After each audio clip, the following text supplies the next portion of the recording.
I'm coordinator for Safety Patrol. I like the kids, and they're amazing.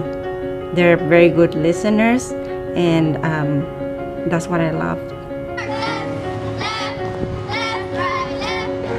I joined Safety Patrol because I wanted to make sure that the kids at my school got to school safely. In the morning, I always gotta check that everybody got their uniform on, the uniform is right on, and they don't got no problems.